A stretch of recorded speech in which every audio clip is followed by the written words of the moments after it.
Azərbaycanda qeyri-adi hadisələrin yaşandığı ərazidəyik. Bu yerə turistlərin itdiyi yer adı verilib. Simvolik olaraq təbii ki. Bəs bunun mənası nədir? Niyə bu yerdə tez-tez turistlərin itməsi halları yaşanır? Möcüzəvi təbiəti ilə göz oxşayan, eyni zamanda naməlum hadisələrin yaşandığı ərazi.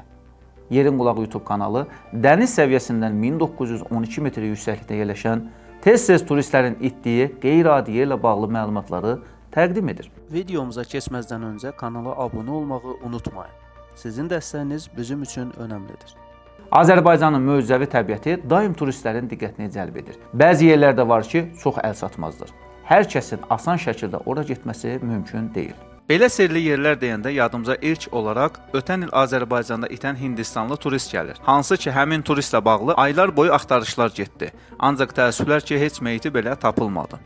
Bu dəfəki araşdıracağımız yer Zaqatalada yerləşən Honzogor yaylağıdır. Həmin Hindistanlı turist Manikati Kodaveti Böyük Qafqaz dağlarını gəzmək üçün 2022-ci il may ayının 11-i Zaqatalaya gəlir. O, bir gün Zaqatalada qaldıqdan sonra may ayının 12-si səhər saatlarında qaldığı oteldən dağları gəzmək üçün çıxır və bir daha geri dönməyir. Məlumata görə Manikatini son dəfə may ayının 13-ü yerli sakinlər Zaqatalanın Honzogor dağının el arasında Şamil yaylağı kimi tanınan ərazidə görüblər. Dağlarda itkin düşən Hindistanlı turistin axtarışına may ayının 17-sindən start verilsə də, keçən müddətdə heç bir izə rast gəlinməyib.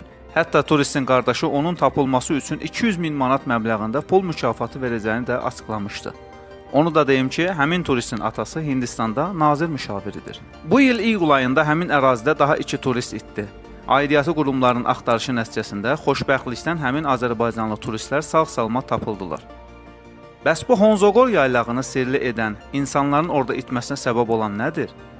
Honzogor dağı Zaqatala rayonunun şimalında Car, Taxtalar, Axaqdərə, Master və Qəbizdərə kəndlərinin yuxarısı ilə Zaqatala qoruğunun sərhədində Qalaçay dərəsinin cənubunda yerləşir. Zaqatala rayon mərkəzindən şimal istiqamətində, daha konkret Bayraq meydanından dağlara tərəf baxdıqda, ilk görünən Şiştəpə Honzogor dağının ən yüksək nöqtəsidir.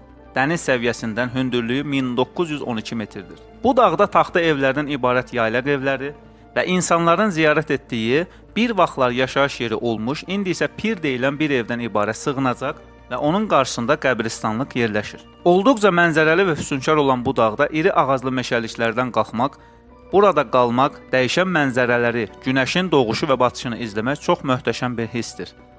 Honzogor yaylağında hava şəraiti çox fərqlidir. Ona görə də ora getməzdən öncə mütləq hazırlıq keçməlisiniz. Ora getmək üçün may-sentyabr ayları hava şəraiti və günün uzunluğu baxımından ən uyğun vaxtlardır. Marşrut boyunca yalnız Honzogor yaylağında kompakt şəkildə 20-30 çoban təsərrüfatı olur. Çadırınız olmasa, boş qalan sığınacaqlardan birində qalmaq üçün çobanlardan xahiş edə bilərsiniz.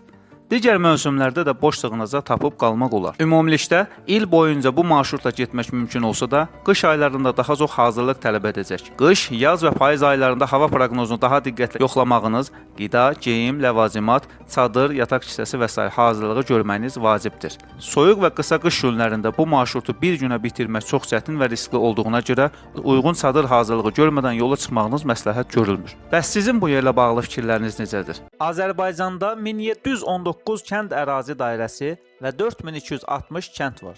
Bu kəndlərdən bəziləri hətta dünyada belə məşhurdur. Ölkəmizdə dağ kəndi deyərkən, təbii ki, ağlımıza ilk olaraq Xınalıq kəndi gəlir. Yerin Qulağı kanalı Azərbaycanın az tanınan 5 gözəl dağ kəndini təqdim edir. Sarıbaş kəndi Qax rayonunda yerləşir. Sarıbaş kəndi dəniz səviyyəsindən 1800 metr yüksəklikdə, İlusu kəndindən 7 kilometr şimal-qərbdə, Əyri çayın hövzəsində yerləşir.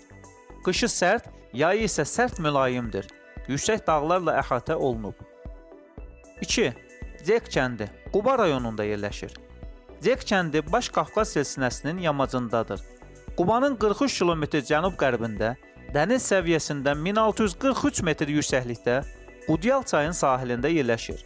Şimaldan Qırız, cənubdan Əlik, şərqdən Yergüc, qərbdən isə Qalaxudat kəndləri ilə əhatə olunub. 2009-cu ilin oktyabr ayının əvvəllərində baş verən torpaq sürüşməsi ilə Qudyal çayın qarşısının kəsilməsi nəticəsində göl yaranıb. Bu gölü ceklilər İşğın gölü adlandırırlar. İşğın cek dilindən tərcümədə torpaq sürüşməsi deməkdir. Qalacıq kəndi İsmayıllı rayonunda yerləşir. Kənd rayon mərkəzindən 30 km şimal-qərbdə dağ ətəyində yerləşir. Qalacıq yaxınlığındakı çayın sahilində 9-14-cü əsrlərə aid Qasımxan qalası xarabalıqları mövcuddur. Kənd əhalisinin sayı 2502 nəfərdir. Onu da qeyd edək ki, məşhur Ögey Ana filmi bu kənddə çəkilib. 4. Parakənd Gədəbəy rayonunda yerləşir. Kənd Gədəbəydən 15 km aralıda dağların qoynunda yerləşir.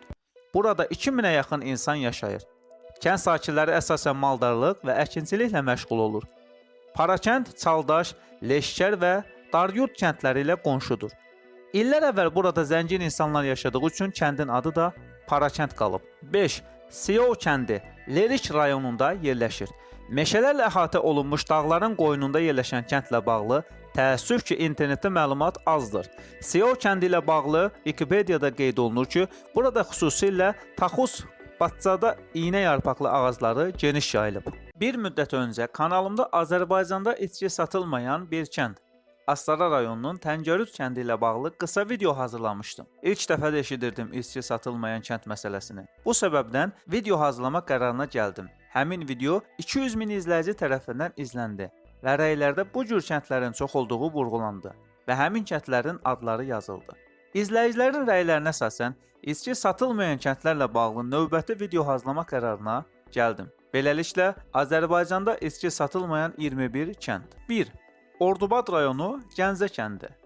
2. Masallı rayonu Gəyəçöl kəndi. 3.